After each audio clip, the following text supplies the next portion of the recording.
Buongiorno e benvenuti al TG Sicilia, vediamo i nostri titoli.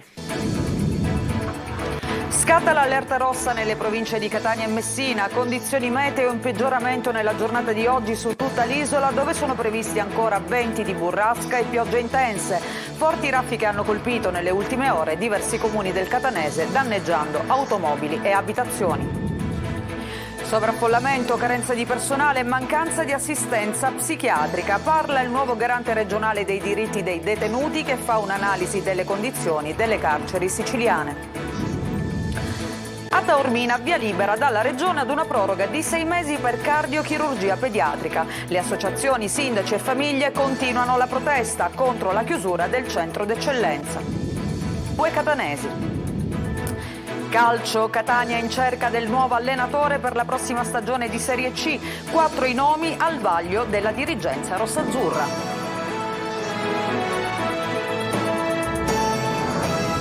Ancora una volta buongiorno e ben trovati, buona domenica a tutti voi, lo avete sentito, la Sicilia è nella morsa del maltempo con forti venti di burrasca e piogge intense che sono previste anche per la giornata odierna. La Protezione Civile regionale ha disposto l'allerta arancione in tutta l'isola, elevandola invece a rossa nella provincia di Catania e Messina. Intanto in molti comuni le forti raffiche di vento delle ultime ore hanno causato danni e disagi alla viabilità. Fa il punto per noi il nostro corrispondente Francesco Triolo.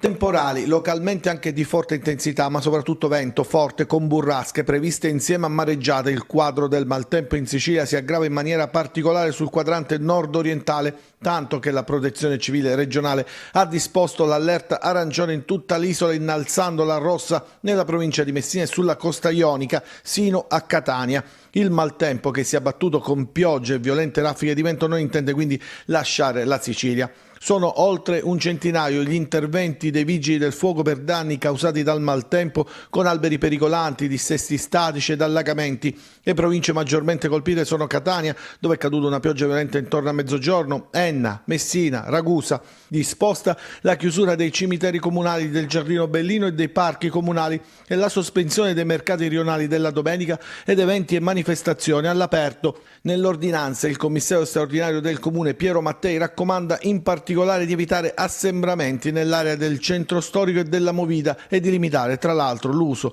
dell'auto e dei ciclomotori. Danni ingenti tra Motta Sant'Anastasia e Paternò, con cartelloni e pali della pubblica illuminazione della segnaletica stradale. Divelti, grossi alberi sono finiti sopra le vetture parcheggiate ma anche sulle abitazioni, come nel caso di Paternò. A Gran Michele invece il vento ha divelto le luminarie che erano state installate in piazza. Situazione critica nel Messinese, dove come detto l'allerta nelle ultime ore è passata da arancione a rossa per le prossime 30, isolate le olie con il mare in tempesta sospinto da raffiche di vento fino a oltre 20 nodi, Stromboli colpita da violente mareggiate che investono con forza le coste e le strutture portuali esposte allo scirocco. A Lipari il mare ha invaso la parte terminale di Canneto.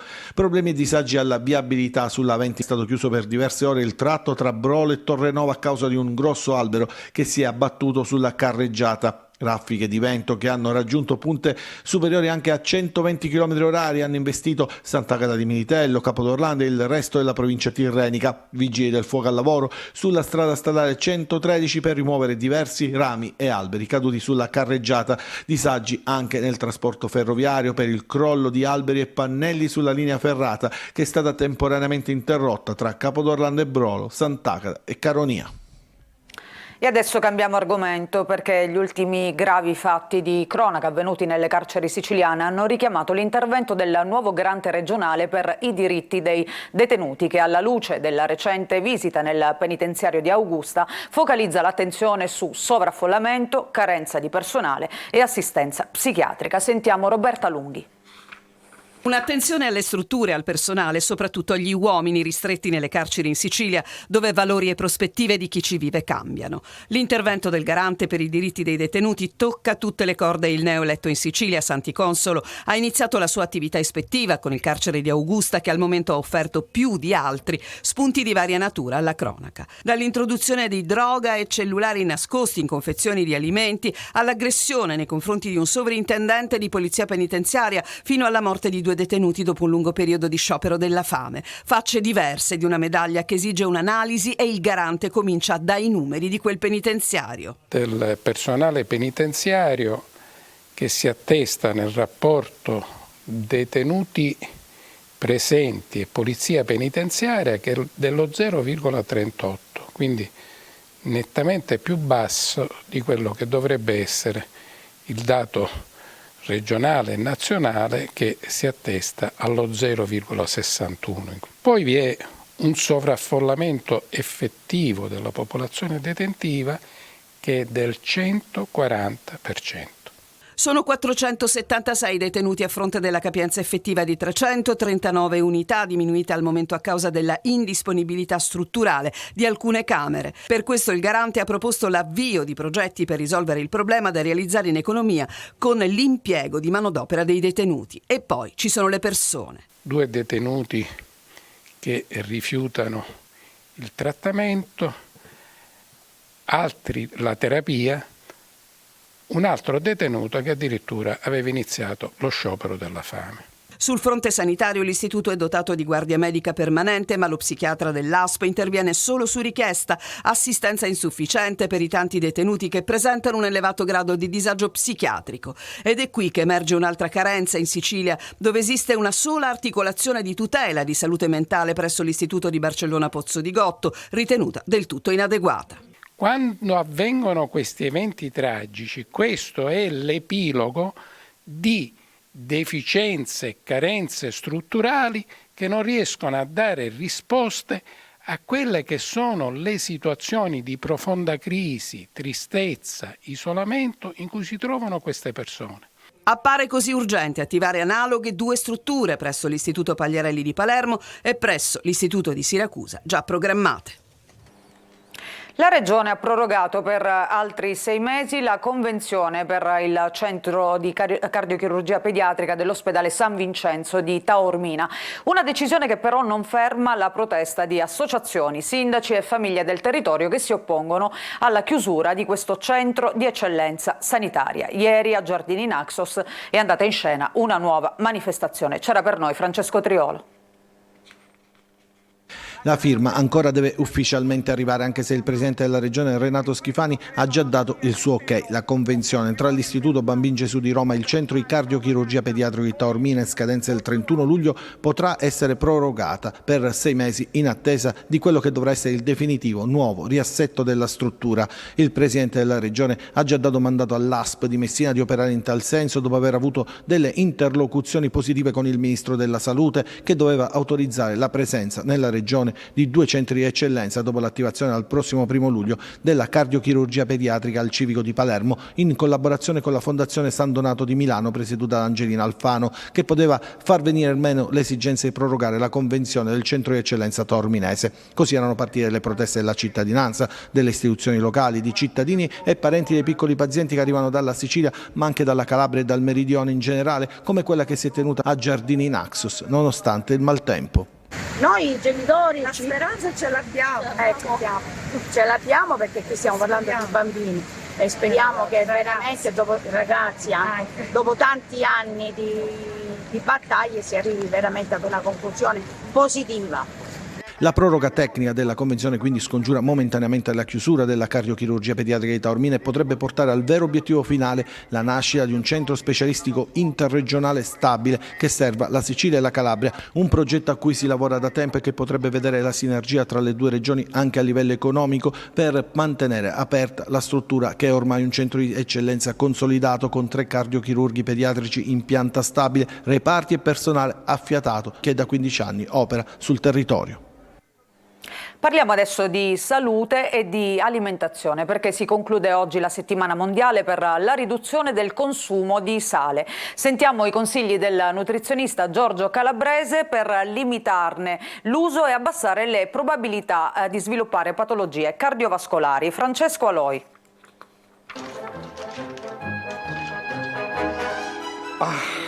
Ma il profumo non è il massimo. Ah no, saranno i piedi. Bisogna controllare il sale. Buonissimo, buonissimo, né sapido né salato, fantastico! Nel cinema come nella realtà, prima di impiattare si controlla se la quantità di sale aggiunta va bene. Ridurne il consumo è la raccomandazione che i medici rinnovano sempre, soprattutto in questa settimana. Meno sale può significare più salute. Il sale è una sostanza molto importante per il nostro organismo, ma nel contempo ha una condizione di irritare molto le pareti delle arterie e nel contempo di stimolare molto la condizione del rene. La World Action Salt, Sugar and Health promuove questa settimana per sensibilizzare governi, industrie alimentari e cittadini a consumare meno sale, un ingrediente che è presente in tantissimi alimenti e che, se consumato con eccesso, può aumentare il rischio di patologie cardiovascolari. Crea anche tanti altri problemi alle componenti metaboliche, alla tiroide, al rene, crea dei problemi al cervello, la sapidità, crea una positività al palato ma una negatività alla salute cardiaca, cardiovascolare ma anche epatica. Un organo che patisce molto il sale è il fegato ma anche il rene, quindi limitiamo la presenza di sale, aumentiamo la presenza di potassio, diamo più frutta e verdura che hanno e legumi e cereali che hanno tanta fibra, che ne fa assorbire meno di sale, e in questo caso noi siamo in una positività per cui si abbassa la pressione e miglioriamo la nostra qualità di vita. 5 grammi è questa la quantità giornaliera da non superare. Per farlo basta seguire alcuni consigli: preferire erbe, spezie, aglio, peperoncino o agrumi per dare sapore, lavare più volte verdure e legumi in scatola, quando si acquista un alimento leggere l'etichetta e scegliere quello meno salato. Gli esperti suggeriscono anche di ridurre gradualmente il sale nelle ricette, facendo adattare le papille gustative, e di non metterlo mai a tavola. E adesso invece parliamo di musica perché Max Gazzè sceglie la Sicilia come location del suo nuovo videoclip musicale. Il video, firmato dai catanesi Zavvo Nicolosi e Giovanni Tomaselli, è interamente girato nella riviera di Giardini Naxos. Sentiamo Eva Spampinato. Ci fermiamo per una breve pausa, torniamo tra poco con la nostra pagina sportiva.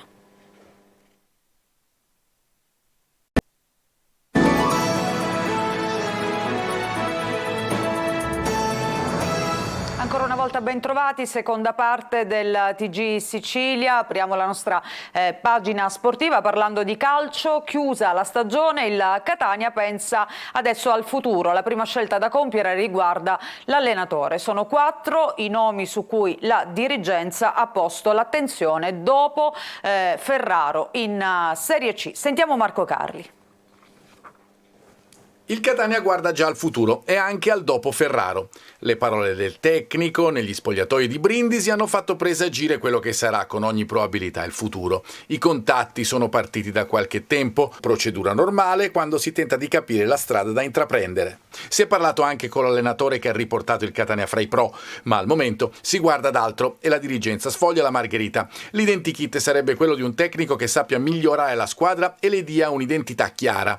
Un giovane, si dice, ma attenzione al tema dei risultati, quelli che il Catania vuole e che potrebbero far virare su un nome dal sicuro rendimento, come quello di Attilio Tesser. Campionato di B concluso con il Modena, salvezza raggiunta, tanti applausi del pubblico, ma anche un futuro che appare lontano dall'Emilia. Lui è appunto l'emblema dei risultati. Il pedigree parla chiaro, in C ha vinto tantissimo, da Novara a Cremona e poi da Pordenone a Modena, un profilo che equivale ad una certezza. Poi c'è la strada che dicevamo, quella della Nouvelle Vague. Paolo Bianco, ad esempio, cresciuto negli ultimi anni alle spalle di un certo De Zerbi e poi alla Juve come tattico, l'addio qualche settimana fa. Le sue esperienze in Sicilia, Siracusa con la Neri e Sicula Leonzio. Piace, ma non solo al Catania. Chi ha impressionato la dirigenza catanese è un altro ex rossazzurro, questa volta in panchina, vale a dire Francesco Baldini. La sua cultura del lavoro ha coinvolto i tifosi etnei nello sfortunato epilogo del Catania 46. La sua commozione al momento di salutare tutti attori del Grifo e anche i suoi risultati con una squadra che ha dato tutto sul campo campo. Punti a favore che hanno colpito l'entourage rossazzurro in occasione degli incontri avuti. Così come è accaduto con un altro nome vagliato, quello di Luca Tabbiani, allenatore del Fiorenzuola in C, genovese del 79. 4 anni in Emilia, obiettivi centrati e adesso voglia di cimentarsi con qualcosa di diverso. È stato incontrato anche lui e anche lui ha saputo cogliere nel segno. Sullo sfondo Fabio Caserta, opzione comunque meno quotata delle prime 4. Le vie del mercato anche degli allenatori sono infinite, ma il Catania è consapevole di dover scegliere fra 2 strade. Dall'esperienza all'entusiasmo, potremmo dire per semplificare. Non è una scelta facile, ma arriverà presto. Grande amarezza invece per il Palermo, che fallisce l'obiettivo dei play-off. I rosanero si fanno bloccare dalla Brescia e sorpassare dalla Reggina, che vince in pieno recupero. Marco Gulla. Il sogno play-off si trasforma in incubo al 94esimo quando la Reggina segna il gol del vantaggio sull'Ascoli e sorpassa il Palermo nella corsa play-off. Rosanero che pareggiano al Barbera 2-2 con il Brescia, fuori dai play-off. Palermo che chiude il campionato al 9° posto, ma ha tanto da recriminare e da rimproverarsi. In vantaggio per 2-0 a fine primo tempo si è fatto rimontare da un Brescia che era ormai al tappeto e che invece si è rialzato ritrovando la strada dei play-out. Ancora una volta una squadra che mostra 2 facce, cala definitivamente il sipario sulla stagione del Palermo e dire che la gara si era incanalata immediatamente sui binari giusti. Brunori fa subito centro, assist di Tutino, il numero 9 rosanero stoppa e calcia col destro sotto l'incrocio dei pali, sotto lo sguardo di Andrenacci. Esplodono gli oltre 32.000 presenti al Barbera. Il Palermo controlla il match, non rischia quasi nulla, così prima della fine del primo tempo trova il raddoppio. Questa volta è Brunori a fare assist per Tutino, che non sbaglia. 2-0, ci sarebbe anche il 3-0, ma viene annullato per fuorigioco. Il secondo tempo è tutta un'altra partita. Il Brescia entra in campo e domina da subito. Prima un gol annullato di Aie su assist di Karacic dopo 3 minuti dalla ripresa, poi il gol valido al 54esimo con Rodriguez. Il Palermo è stordito e dopo 3 minuti arriva il pareggio. Verticalizzazione di Ward che vede il colpo di testa vincente di Aie. Si gela il Barbera, è 2-2. Il Palermo prova a tornare in vantaggio, sarebbe sempre play-off anche con il pareggio, ma al 94esimo la Reggina segna contro l'Ascoli e scorrono così i titoli di coda sulla stagione dei siciliani. Il Barbera fischia e canta: meritiamo di più. Agli spareggi per la promozione vanno Reggina e Venezia. Palermo che deve accontentarsi di aver mantenuto la categoria, ovvero l'obiettivo designato ad inizio stagione dal City Group. E siamo adesso alla pallanuoto maschile. L'Ortigia Siracusa batte il Telimar anche in gara 2 a Palermo, centra il 3° posto in Serie A1 e stacca il pass per i preliminari di Champions. Alla piscina comunale finisce 14-6 per il 7 Aretuseo, che dopo una fase iniziale in equilibrio prende il largo nella 3ª frazione di gioco. Telimar 4° si consola con l'accesso in LEN Euro Cup. E questa era l'ultima notizia di oggi. Il TG Sicilia termina qui. Vi ricordo la prossima edizione alle 13:30. Vi lascio con la nostra rassegna stampa con Angelo Gagliano. Una buona giornata e buona domenica a tutti voi.